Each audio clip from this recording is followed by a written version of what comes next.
Hello, everyone. Welcome. If you're still behind the wall and I can't see you, make your way to the room. Join us all. Grab a cup of coffee or a tea if you like. We're going to get settled into this incredible panel. If you've stumbled off the street and you're not sure what you're doing here, this is The Push. Welcome. And tonight's session is about building a team. So hopefully we will all feel like a lovely little community by the end of the night. We've got incredible people here on the panel. But before I introduce them, I would like to begin by acknowledging that we are on unceded land. So I'd like to pay my respect to the ancestors and elders past and present of the Woiwurrung Wurundjeri people of the Eastern Kulin Nations. I'd also like to, in the spirit of the theme of this topic tonight, building a team, recognise that the First Nations people have incredible wisdom and knowledge of language, music, culture, and community that has been practiced for thousands of years and generations. And we have a lot that we could learn from them. So I'd also like to recognise and acknowledge all First Nations peoples that are joining us tonight, either in the room or remotely. Thank you for being here. And yeah, we're going to get started with the session very shortly. My name is Sandy, so I am from SYN. My pronouns are she, her.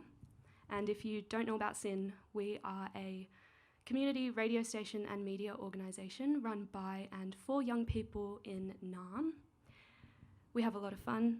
Sal is also from SYN. Can you give a wave? Hello, Sal.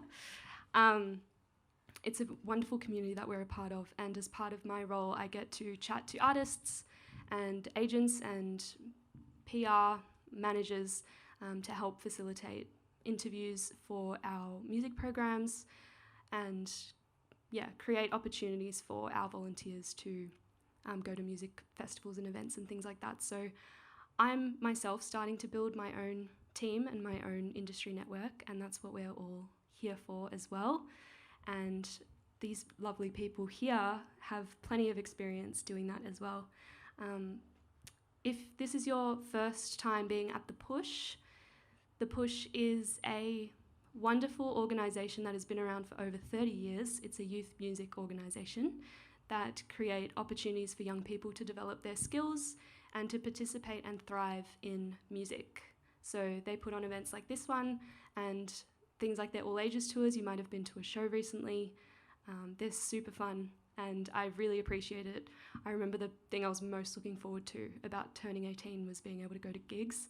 So the fact that they create spaces for underage people to enjoy live music is so special and so dear to my heart because it was a long wait. If you didn't get a chance to go to one of their shows, I recommend next time definitely get your butts there. But that is The Push. Now on to the people here that we have sitting with us. So to my right, Adam Montgomery from Four Tone Artists Booking Agency. Adam is a muso himself. He was a bassist for the band Calling All Cars for several years before... Woot. Yeah. I've written a bio about you, Adam. Yeah. He then went on to becoming a booking agent and founded and is now the general manager of Four Tone Artists.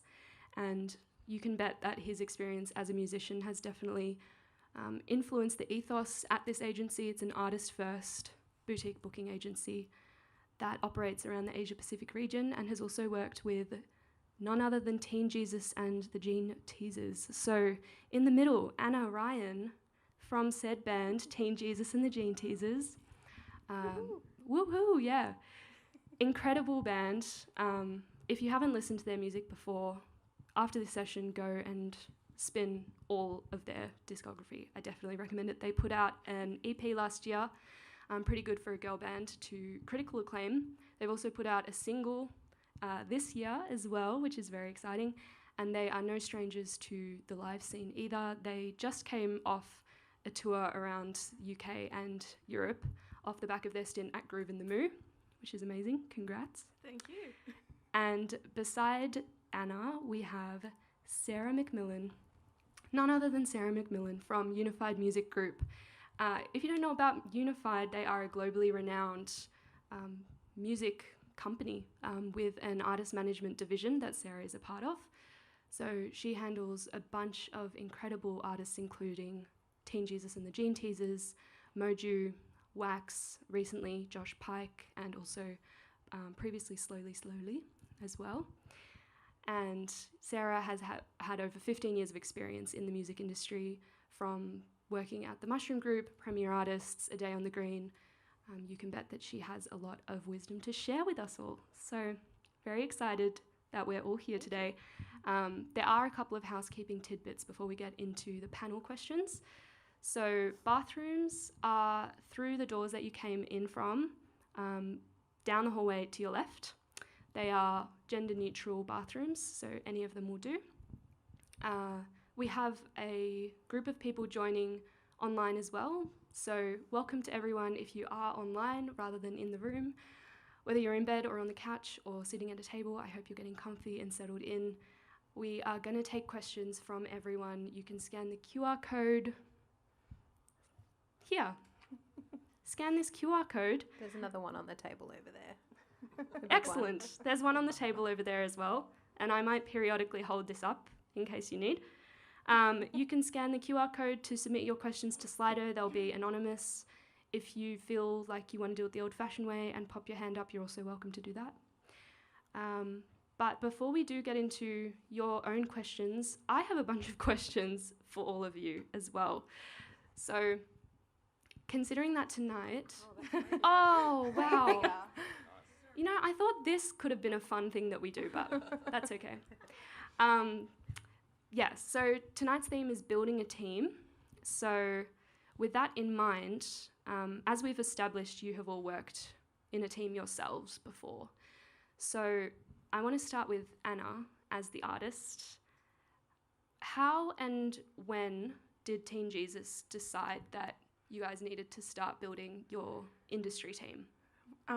We were actually just trying to figure out this before. We were little babies when we started the band, like literally like 15 or something.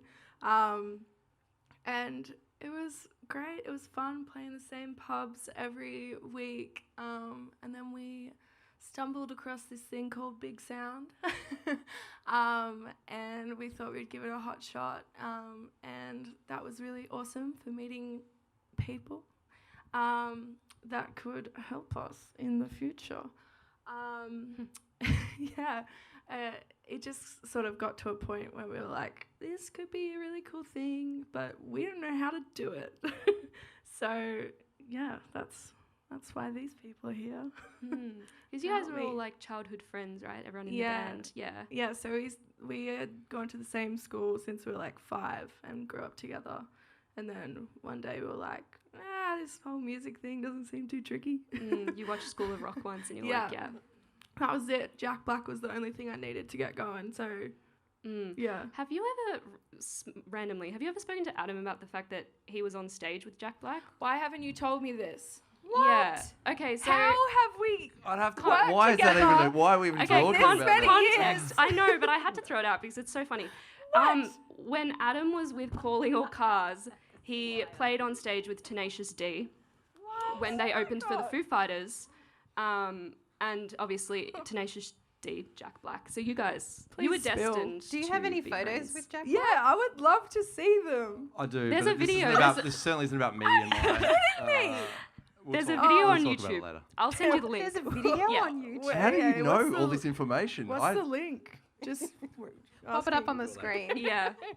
We're going to create a new QR code for the link to the video. Damn. But okay, that aside, how did you start? So you're an artist, you're in a band, you're like, okay, it's time to, do this, take this to the next level.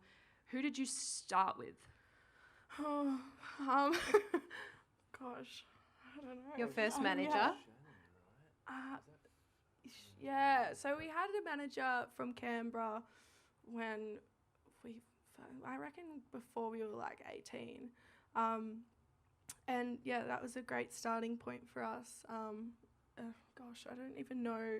The timeline is tricky. I reckon, from my perspective, I reckon it was, I came on board, I think, with Teen Jesus 2000 and 19, 18? No, 18, I think. Oh, that's early on. So it was quite early on. And I think Shannon was managing. it might have been before that. It potentially was 2017. I don't know. It was a long time ago. Who knows? There's a big anyway, it's been years. pandemic in the Yeah, middle. COVID kind of blurs it all a bit. we don't but talk about it. I think it was, at least Shannon was definitely there. So it was maybe, it might have been 2017 then. And then 2018, I came aboard as their agent.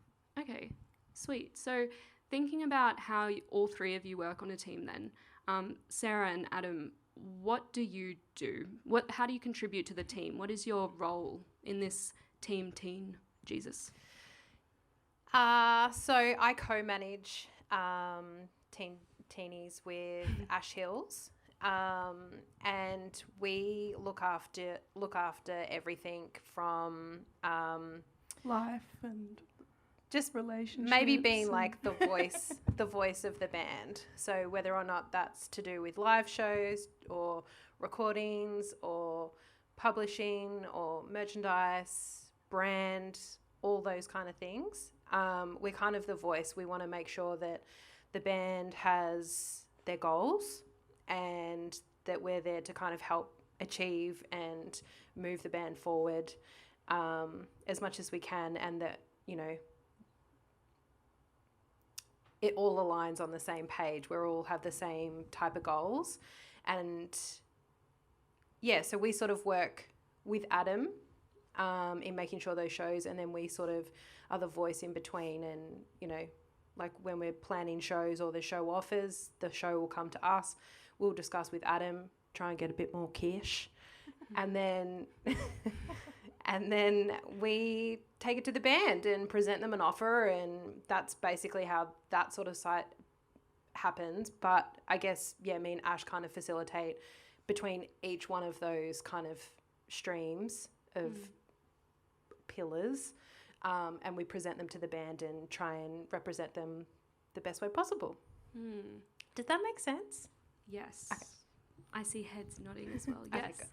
And yeah, as the artist manager, I suppose you work most closely with the artist. Absolutely. So, we are the person in between, making sure that they're getting the best possible deal or representation or, whatever it is. So we really speak for the band speak to us. Nice. And Adam? And so I'm the band's booking agent. So what our role within this team is, and like most similar sort of teams, is we represent the band for live. So anything that's a tour, booking tours and routing tours, festival appearance, private appearance, corporate, anytime they're essentially on stage, we're facilitating that. So making sure that the money, probably first and foremost, is the right fee, that the band are getting looked after, the conditions are right, that they've got everything they need. We're making sure there's a contract with the promoter and making sure they're going to get paid. And just from the time in which we book the show, we see it through to the end, to the time which the band's paid. Cool. Yeah. So did you book Teen Jesus for this event, or? Well, I technically kind of did, weirdly, because it came through. Yeah, sort of. I sort of did, yeah. Oh, wow. Doing it all. Cool. Yeah, and then we obviously talk with Ash and Sarah. So if an offer comes in, or a show, a tour or something, whatever inquiry comes in, we kind of we liaise with management and kind of get it to a point where everyone feels comfortable, and then they sort of present it to the band, and then the band say yes or no with advice. But then also we also have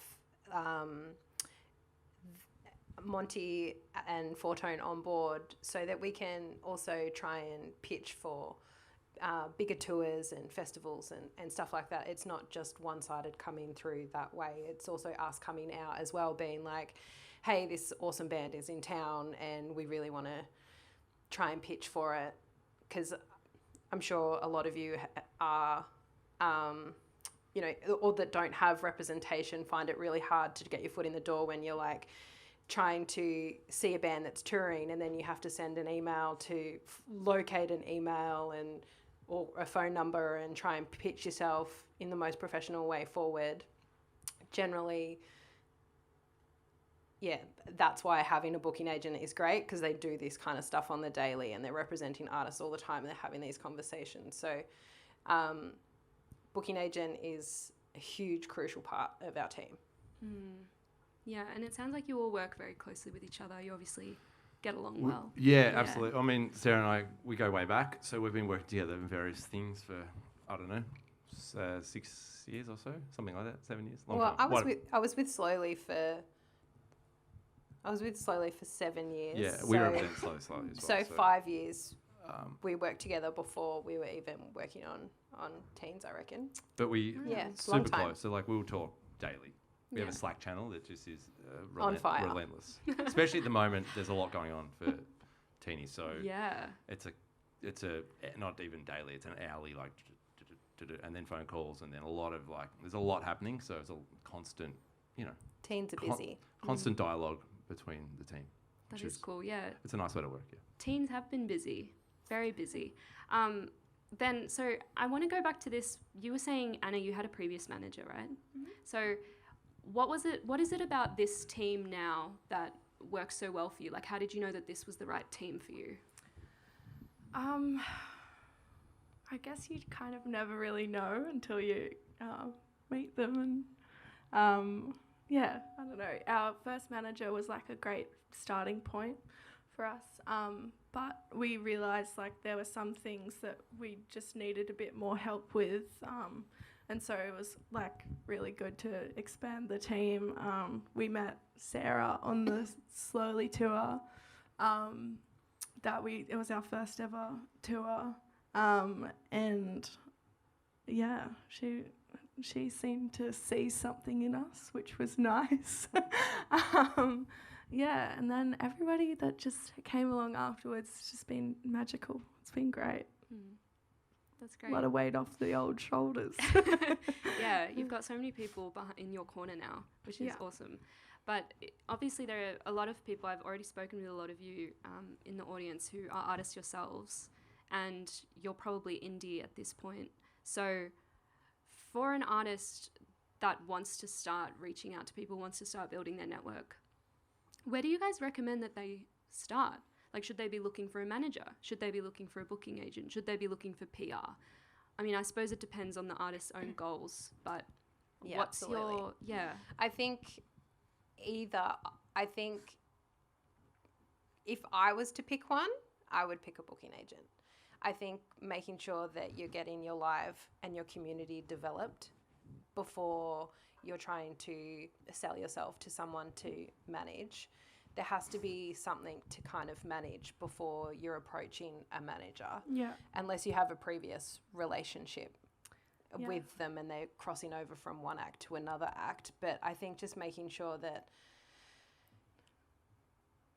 I guess there's stuff happening, there's shows happening, there's a community, there's music, your craft is developing, and then that's a really great time to kind of send your stuff and get booking agents. And then generally booking agents are going to be working with you to help you create a better community, and in turn potentially will start inviting artist managers to your shows. Okay, so booking agent then. But I could be wrong. Yeah, interesting. No, I agree, because when we first started, it's so hard to get out there and play shows when nobody knows who you are. So we would literally just beg people to have us on their shows. We'd send them messages being like, hey, you have no idea who we are, but God, please give us a shot. And that was like how we were sliding doing into it. the DMs. Yeah. So it's definitely, once we got Adam along, definitely helped things move a bit more quickly.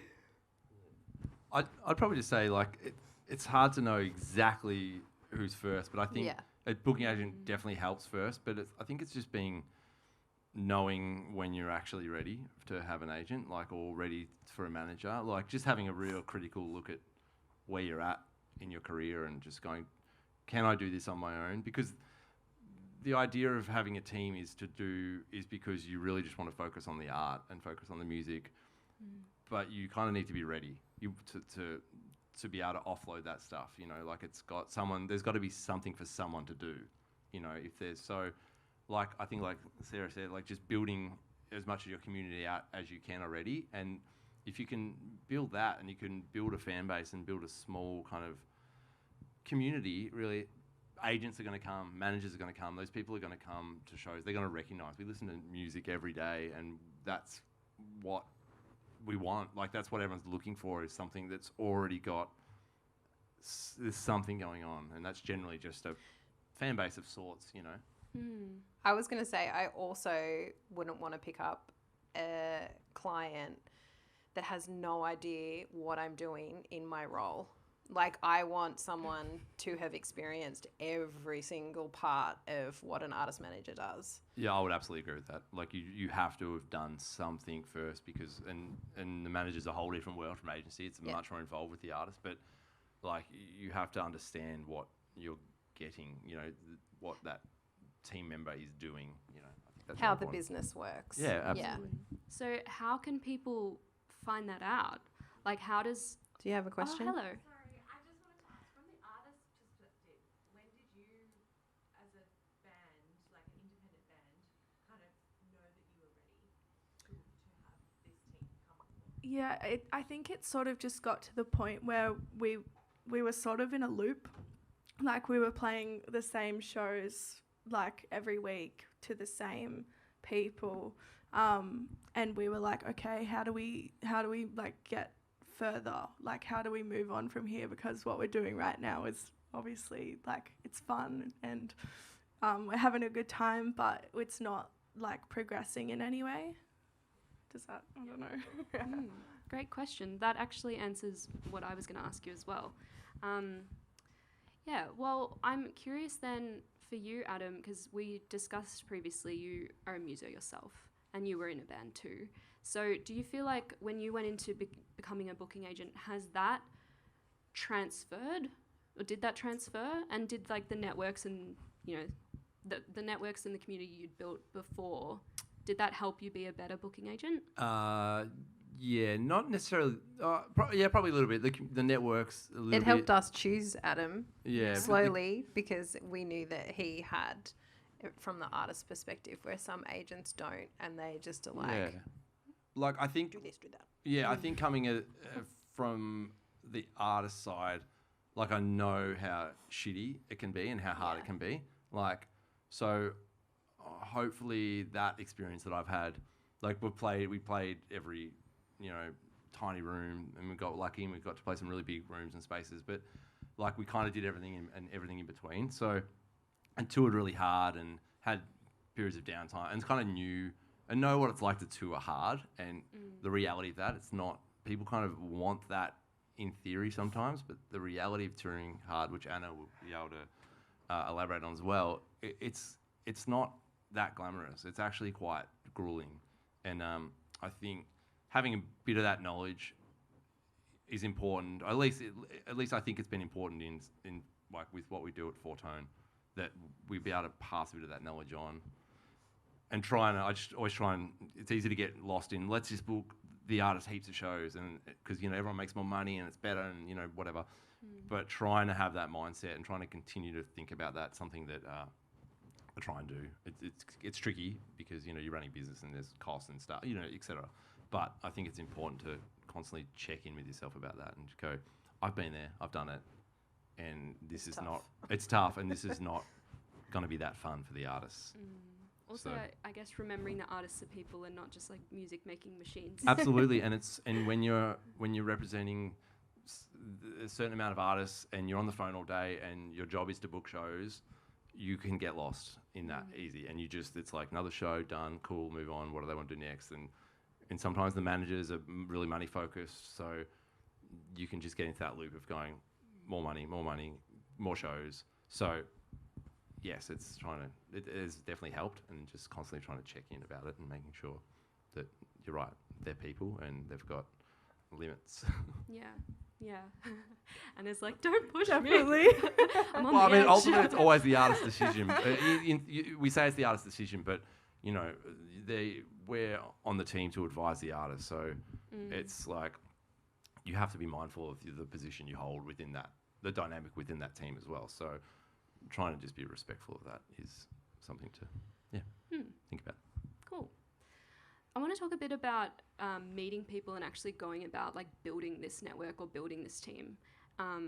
So Sarah, as the manager, you, as we said, you work most closely with the artists. So you have contact with all of these other people, like agents, promoters, all kinds. How do you find the right people to bring on to a team that, you're maybe creating for an artist? Or how do you even meet people in the first place? Like, give us your networking knowledge. Networking knowledge. Give it away. Drinks at a bar, is that it? Drinks at a bar. No. I think I've been quite lucky. I grew up in the music industry, so I was quite young. My sister was also an artist manager, and I was around a lot of people early on, like some of the, UMIs and Jebediahs and Custard and all those kind of bands, and then like hardcore ones as well. So I guess going out and having conversations with people, whether or not you're at a bar or you're at a party or you're talking to someone or you're at a gig, and just making yourself available to kind of talk to, and really, this is going to sound really silly, but I've always been a big, like, non-drinker. And I think that's kind of helped me pave the way to have proper conversations with people at events or parties or anything, be able to hold conversations with people, but also not be shit-faced in the corner, at an event or something, and other people have been there and you're kind of like, oh, that girl needs to go home. But, like, I think making sure you can have conversations with people and building those networks, is you never know who that person is that you're talking to on who they know. And it's a huge spider web. And it's just connecting the dots and going to things that, bands that you like, label parties that you like, talking to the right people, getting, details, contact details, all those kind of things, and following that up with conversations. But I guess in the sense of Teen Jesus, when we're building teams, like, we had the big decision of what label would we choose and how do we build that side of things? Like, how do we want that music to be represented? And we basically, approached a few different labels. We had a few different offers, and the label that aligned most with the band was Domestic Lala. And ultimately we go out and get those bits and pieces, but ultimately it's the band's decision, and we never tell them where they're going. They choose where they're going. We just try and present them the best possible deal.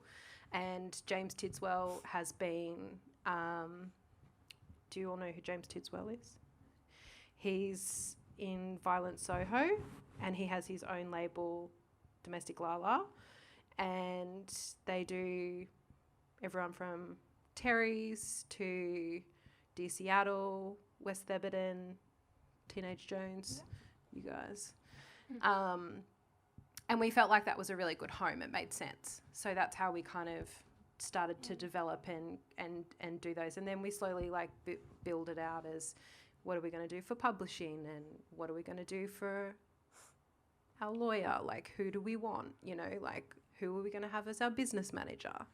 So we try and present things to the band and have the band make the decision on what they want. Does that make sense? Did that answer your question? Yes. And I think, just to add to that, it's like trying to find people who are like align with the band. Yes.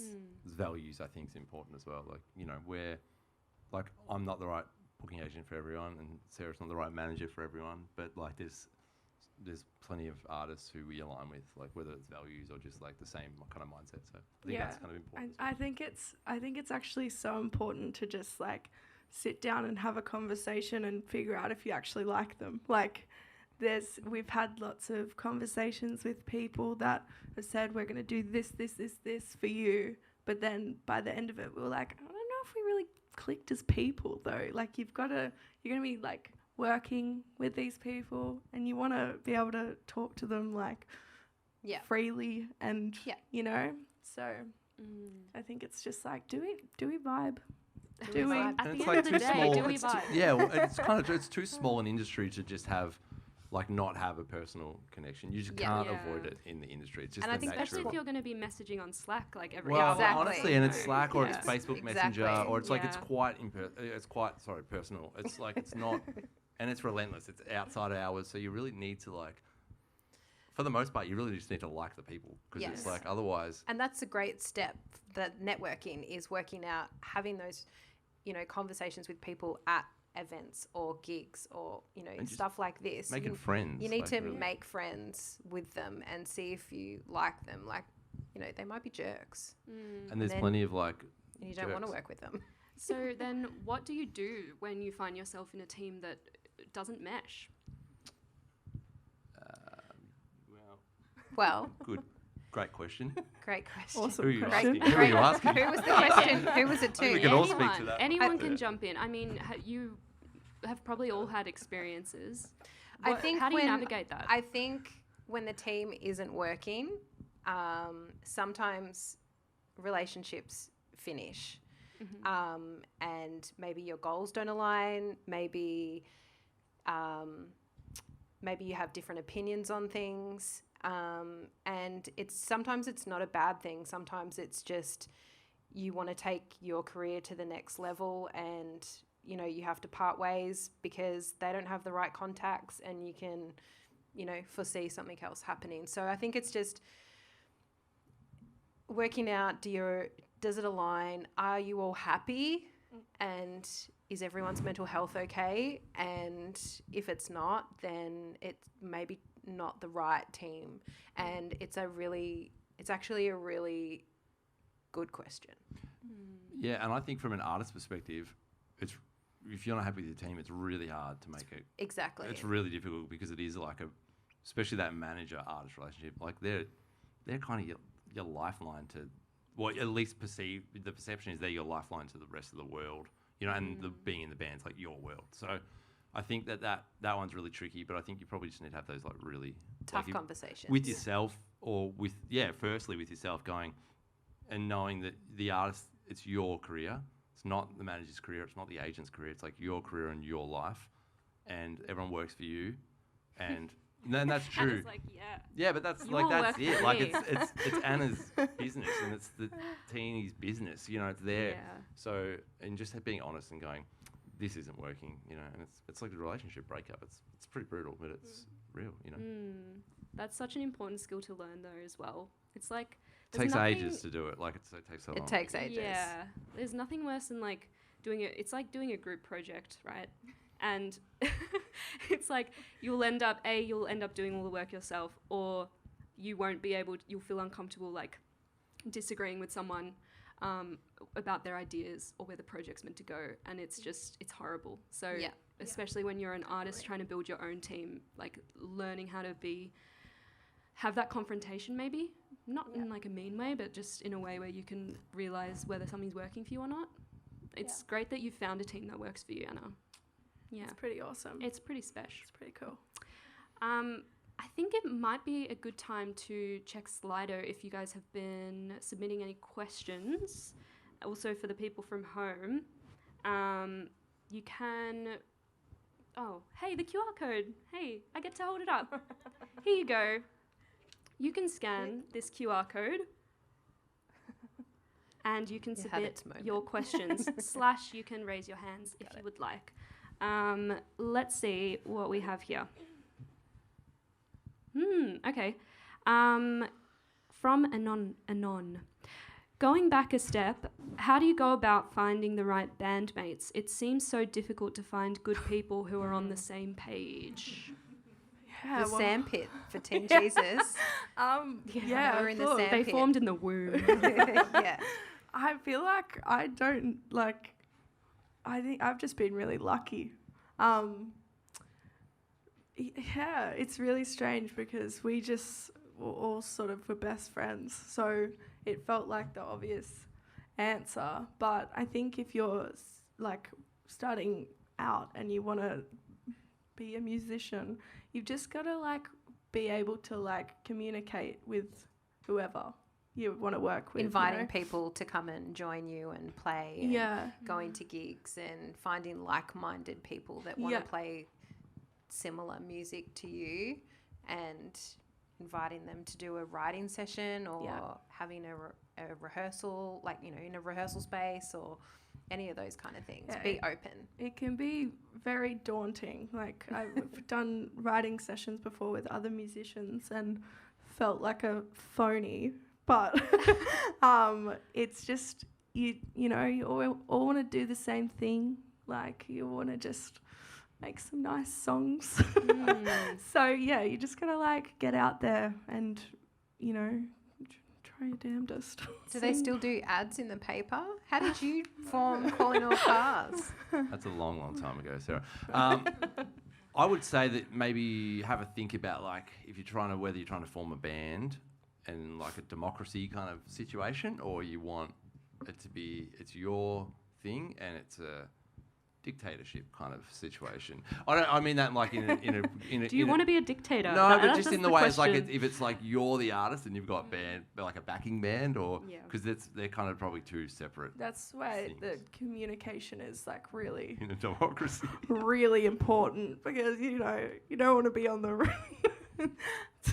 just continue. Sorry. Well, I can finish it for. It's hard being in a band where everyone, it's like an equal decision making situation. It's like, you know, it's hard. It's slow going. Yeah, definitely. But and someone always ends inevitably shitty, but it's just, you know, that's where you got to communicate. So it seems to come back to the same question of, do we vibe? yeah, do we vibe? It's all about the vibe. Yeah. All right. Another question. In building your team, do management and booking companies look favourably upon unsolicited emails seeking their services or management? Adam loves them. I love them. I do. I listen to them. People send me demos and stuff all the time. And yeah, I go on and generally follow them on socials, and if they're, you know, starting out, then maybe, you know, maybe not now, but maybe down the track, you know, I might see them and like their vibe. You know, like they might have a bit of stuff happening, and if I'm following them on socials, then I can kind of, you know, just be sort of, you know, observing from afar and be aware that they're maybe releasing new music and kind of follow the progress. So I kind of use it for two different things. Like, I like that they reach out and they think nicely of me. Is it for an ego boost? No, I like it that I'm like it's nice that they've like reached out. So I try and reply to everyone, and I try and listen to a couple of songs, but generally I'll go and follow them on socials, and then I'll come back and revisit them if You're going to get so many emails after tonight. No, that's okay. It's fine. And same, like, we listen to everything, or try and listen to everything. Yeah. It's sort of, we get them like, I mean, I don't know how many you get. We get sometimes multiple daily, so it's a lot generally. But we have like new music meetings once a week or once a fortnight, and listen to stuff that comes in. I mean, I guess I would just say that, like, being honest with yourself, if you're going to send something to unsolicited, just being like, looking at the roster or looking at who they represent, and being like, am I ready? Am I on the similar level here, or do I Have I got more things to develop? Yeah, do I need to develop a bit more, or like everyone's running a business, so that's probably something to think about. Like, is it going to be something that is advantageous for an agent or a manager? Like, what's the, you know, have something to sell, I guess, to them, you know, because everyone's busy, so something's got to stand out somewhere, you know.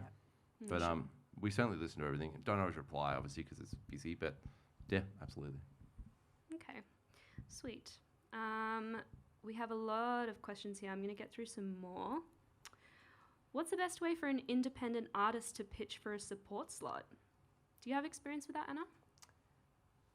From ye old days, before you could book any venue you wanted? I mean, we used to just send messages, and we get messages all the time being like, hey, love your work, we'd love to support you. And we look at them as well. Like, we have gotten some great suggestions, and yeah, I love getting messages from like new bands that, I don't know, want to play with us. And it's, go for it. Yeah, That's you did said it, you yeah. did that yourself. You were sending Yeah. DMs, right? That's the best way. Send a DM if you want to support the band, DM the DM. band. Yeah. Like that's just like I mean, I do it with Harry Styles all the time. So Trying. One of Yeah. these days. he'll don't worry, it's going to happen. Okay. How do you go about getting people on the same page / mindset, and how do you know when you need to move on from bandmates? Okay, we kind of talked about this before, didn't we? It's the vibe. Yeah, it's definitely the vibe. It's the Just vibe. making sure that you're all on the same page. It sort of also is not just about your team. It's also about, do the people in the band have the same goals? Like maybe they just want to be a recording artist, and maybe some just want to be a touring artist, and you have to have your goals align, and you have to all be on the same page for it to work. Yeah, because if you don't all want like the same thing out of it, it can get really tricky. But yeah. Okay. This one says, my band is at the point where a manager could really help us grow, but we've never had a manager before. How do we talk about money? What should we be paying? Paying the manager. the manager? Is that I the think question? so. I would, if you, well, I mean, you could speak to it, but from a distance, if I was the artist and the manager was pitching to the artist saying, I want to manage you, I would get a lawyer, an entertainment lawyer, to look over any contracts. That is just like, don't sign any contract without an entertainment lawyer. That's a follow-up here. Should we have a contract? Absolutely. Oh, definitely. Yeah. With everything. Except your booking Everything agent. in my life has a contract. Scary. That's great though. Yeah. So how do you like negotiate if you're talking about, with the question being about how much you should be paying a manager? Your percentage. How do you have It's that a percentage. conversation? Anyone who doesn't Okay. isn't saying, anyone who wants money up front or anything like that, just Or a forget monthly about thing, it. forget Just about absolutely it. forget about it. It's a commission-based role. Okay. So, but you can speak more of the how well, it should be structured. maybe. Well, there are actually other ways of structuring it if it's a consultancy kind of position where you would like pay a monthly fee and you would engage a management company or a artist manager. So there's that option. But generally, if it's a full-blown 3-5 year contract, it would be based on commissions. So, Okay. and also I would, any type of agreement, like I wouldn't do any sort of, sign anything without someone professional looking at it. And there's media, there's music lawyers for a reason. Even if it's a friend or a mate, like that happens quite often, that you'll have a friend become your manager. Yeah. And you're like, we're friends, and then, suddenly things go well, and there's $1 million going through the business every year, and then so there's a lot of like, Then it doesn't go so well. and then it goes really bad. So even even early on, it just sorts a lot of like, it's a contract's there for when things go bad, not for when things go good. So like that's why Even when I was 18, I had a contract drawn up on a napkin, and it was just like stated like with fangs with Mackie's band. We had just some terms, and we all signed it, and then we agreed on that. Is that legally binding? No. if it's on a Well, I don't know. I think it is probably. It As long as it's probably written is, down and but signed. On a it- napkin. Wow. It was like, start and finish and what I would get paid and, all those kind of things. And we all signed it and we all agreed on it. So I think just having some type of agreement. But yeah, generally if they're being approached, I probably wouldn't be talking flat rates, if that makes sense. Yeah. Hourly. My God. There's so the much hourly. like there's so much stuff on the internet as well about Absolutely. just general like general terms of what a manager does for what commission they get, and whether it's net or gross, or there's a lot. It's very nuanced, that conversation. Yeah. But Okay. Sarah, do you have advice on going down the publishing route versus live, and how do you get your music heard and used? Are there different ways to tackle this? So there was two separate parts to that question, I think. Live and publishing. Publishing is obviously your music, and then is like the composing side of your music. And so when you're doing all your operas and all that kind of stuff, that's sort of taking care of all of that publishing. But then you have publishing people, companies that have your music in a catalogue, and then they're kind of pitching it for TV shows, movies, and like all those kind of things as well. You probably have to be a little bit more of an established artist to consider having something to sell as a catalogue, and you want to be able to be working on your music craft, delivering a lot of music songs before you're selling your catalogue, if that kind of makes sense. And then with live, what was the other part of that question? There was publishing and live. Yeah, it was publishing versus live. Yeah, I mean, live is always the best. Like, you're going to build your community, you're going to have people, you know, taking videos and sharing social media and, you know, all that kind of stuff. That's so much exposure. But yeah, I guess a publisher is also looking after like the copyright of your music and making sure that people aren't taking your music and using it for, or monetizing it without you knowing. But yeah, I think, yeah, it's a little bit of a tricky question. Well, I think it's like, do you want to be an artist or do you want to be a songwriter? I think is maybe. Is that the question? I think maybe that was what they were. Yeah. So an artist is probably, they're writing songs, but they're also performing live, and they're also doing all the things. And a songwriter is just writing songs in a studio with people, and someone else is the artist. Okay. We'll have a couple more questions. I just wanted to remind anyone, if you tuned in late, if you're at home, we have here Adam Montgomery from Fortune Artists, a booking agency that has been established in Naarm in 2018. In the middle, there is Anna Ryan from Teen Jesus and the Gene Teasers, an incredible band that is pretty much taking over the world at this point. Also in the middle is Sarah McMillan from Unified Group, an artist manager that looks after Teen Jesus, among many other incredible artists on the roster. Thank you. Yeah. So, a couple more questions, as I said. There was one here, question for Sarah mainly. How does it work co-managing an artist rather than solo managing? Any pros and cons? Well, there's two captains of the ship. But it's amazing for Teen Jesus because they have someone available all the time. We also have Jamie, who does all of our admin and does Teen Jesus day-to-day stuff too as well. So she does all of the travel and advancing some of the shows that Adam kindly gives us. And yeah, me and Ash basically work on everything else. So we kind of try and divide it up a little bit, and then it allows us to also work on our other roster, our other artists, and be able to come back. And then like we meet twice a week with just us, once a week with the band, and we're constantly like divvying up, working out who's doing what. But as far as like, it's busy. It's busy, and thank God we have so many of them. Yeah. We call them our mummages because they just do so much. That's cute. And Daddum, of course. Daddum. He hates that though.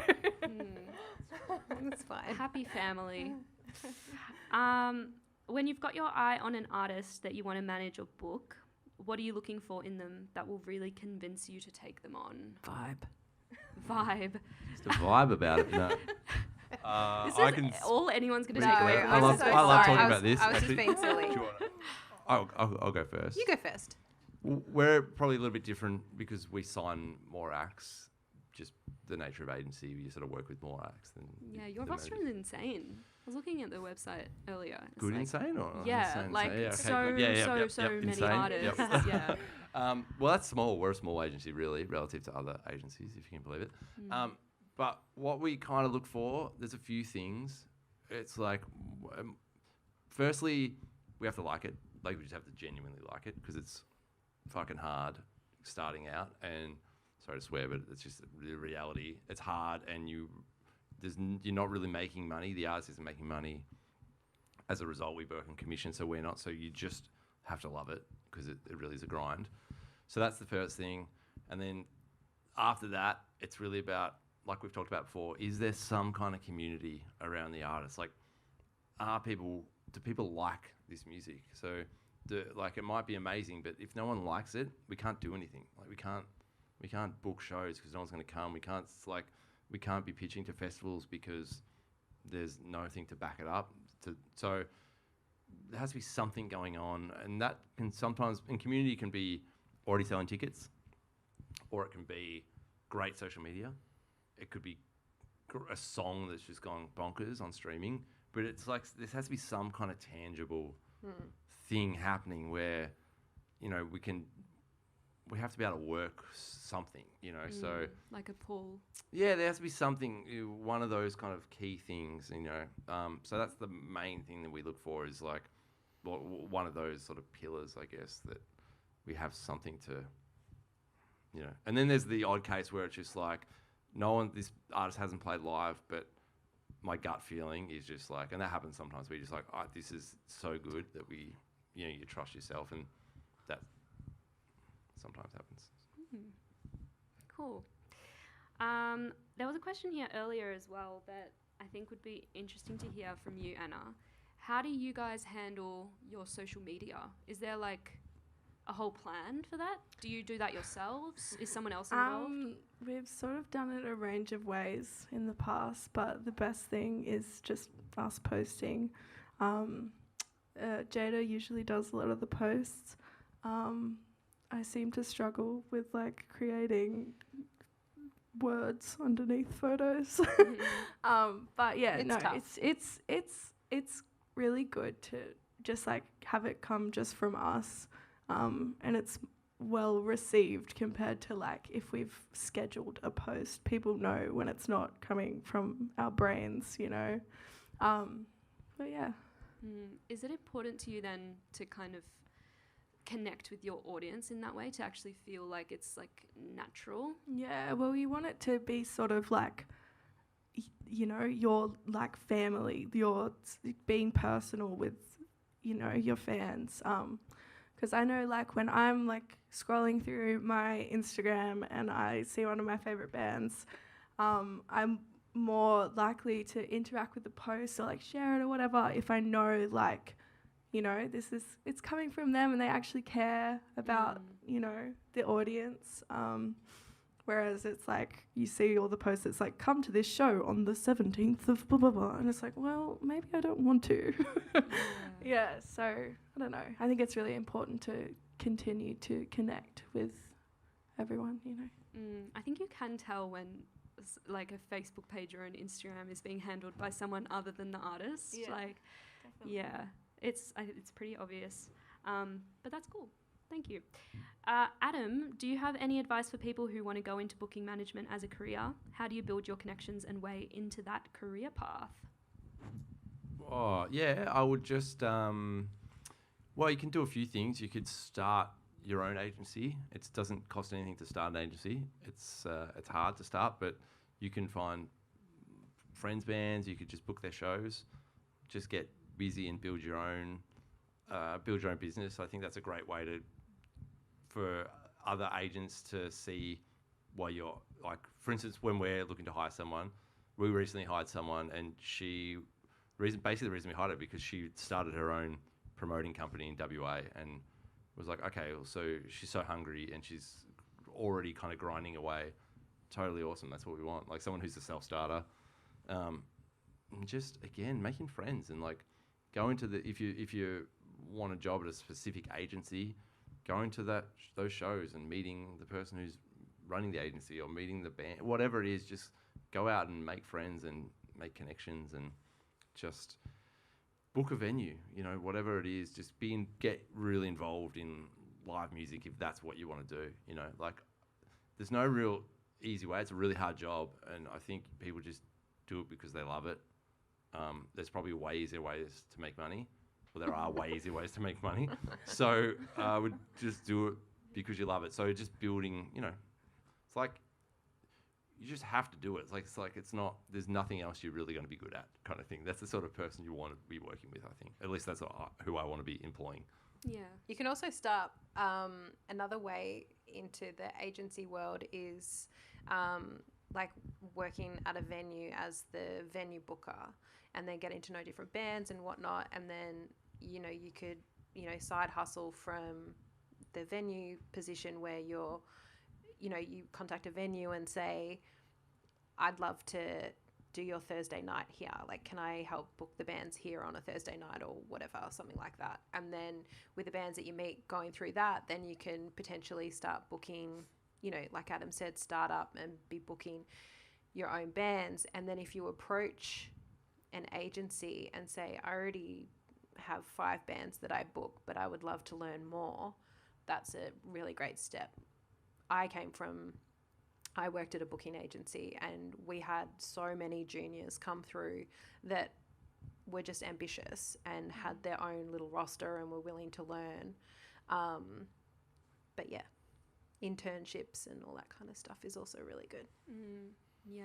I feel like the takeaway is you can't get away from putting yourself out there. Like if you want to be involved in the music industry, Yes. you just need to meet people. For sure. Yeah. It's an industry full of like loud voices and egos and big personalities, and that's just, and you have to somehow like stand out from that kind of thing. So whether that's just being, you know, just it's Loud and consistent. yeah, and just And hopefully not hustling, obnoxiously loud though. Like no, just reading like, the room. yeah. Just read the room. Yeah. Sarah, there was another question for you here. How did you start out in music management? Was it predominantly through your sister/contacts, or did you find a band and just begin? Did you do a course? I didn't do a course. I wish I did a course. I started managing a band when I was, I started at A Day on the Green when I was 20, and that was associated with the Mushroom Group, and I met people through the company, and then someone was like, a friend was sort of like, oh, you should manage this band. So I managed this band for 2 or 3 years as a hobby, as learning. I became like a fan of the band, but I know other music artist managers that have got into the music industry by just simply being a fan of the band and friends of the band that have then taken on roles and wanting to help. So yeah, I sort of got started with a band that was already touring and support, you know, having great supports and playing live and all that sort of stuff. So I got kind of lucky with them, and then that kind of led to other bands. And so yeah, I managed quite a few bands as a hobby, and then me and Ben from Slowly kind of we met through a previous band that I managed, and they supported the Sinking Teeth, which is Ben's previous band, and we would hang out a lot at the shows and stuff. And then he was like, we should do something together. And so, would you manage this solo project that I have called Slowly Slowly? And I was like, no, I don't know. And then I went to a few shows and I was like, fuck, I have to do this. This was just in my stomach, and it was at the old bar. It was a residency that they did. And I was like, okay, shit, I'm in. And 7 years later, they were selling out the Forum. And yeah, it's just a gut feeling that you get, and you just have to put yourself out there. But yeah, it's not an easy road, but I think trying it and getting into it and working with friends and just having manager, just saying you're a manager makes you a manager. yes. So that is a massive Doesn't part make of you a just- good manager. No, it doesn't, but it makes you a Doesn't make you a manager, very and that's good it. That's the manager. start. But you that's know? the start, just saying that you're looking after the band. But, you know, obviously it's, yeah. Then you can learn. Like, then you learn on And the then job, you can learn. essentially, And yeah. that's what I did. I didn't go to university. I learnt I got the street smarts. That's cool. I like that speaking it into existence kind of thing. Yeah. Yeah. This has been amazing. Thank you so much. Thank you. Before Thank we you. do fully wrap up, what is one takeaway? I know we've covered so much, but if you had one takeaway that you wanted young people to take from this conversation tonight, what is your like little nugget of wisdom that you'd like people to remember? I'll go first. You can go Oh, first. I've got it. I'd love to know what you Okay, I'll tell you, a manager or an agent is not going to change your life. Like, that is not Yep. what's going to make you a great artist. Like, I would love to fucking say that and be like, yes, your agent's good, but it's not true. Like, it's got to come from you. Like we were saying before, like, you're the boss. It's your company. It's your business. Everyone just works for you. Like, that's the one thing you just have to, like, don't think that that's going to change. Suddenly you're just going to be huge. You have to build it yourself. And every great artist that we work with is there running the show. And we're just there to facilitate their vision. So just keep that in mind. That would be my one little bit of advice. Yeah, I reckon a good takeaway is no matter who you're working with, you'll have to have the same goal and what you're working towards. Great communication, you know, one dream, you know. One dream. One dream. One dream, one vibe. I'm just going to explain why I'm saying what I'm saying, because my little brother is a 18-year-old, well, maybe he's 19 now, starting out in the music industry, writing rap. I don't know. Rap? Anyway. Hip-hop. Hip-hop? No, it's definitely not. Anyway. He often comes to me and asks me, like, those kind of questions, like, but then also he's a bit of a know-it-all as well, which is also really annoying. But my advice to him all the time is do it yourself. Do it yourself, learn how to do it, learn the business, learn every part of it before you hand it over to somebody else to build your team.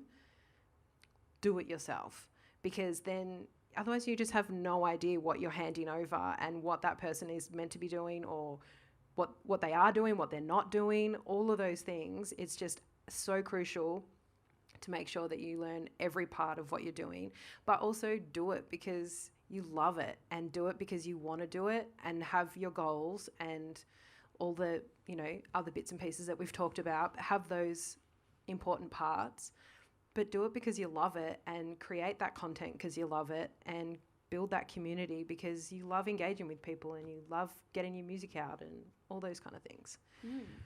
Amazing. So to summarize, DIY, vibes, what else? Get out and meet as many people as you can. Build Yes. your network. Don't be shy if you can help it. And It's ask hard for help sometimes. too. Ask for help. Ask for help. Which reminds me, we do have the tables over there. If you haven't yet written your name and your contact details on a sticky note, highly recommend you do that, because if we're talking about building our team, your team could be right here. So it all starts now. Thank you so much, Thank Adam, you. Thank Anna, you. Sarah. It's Thank you. been Yeah. incredible. Thank you. My head is spinning from everything that you've just shared with us, really. And thank you to everyone who joined us today. I think for everyone here, there might be some pizzas. I see pizza boxes, actually, so there definitely are pizzas.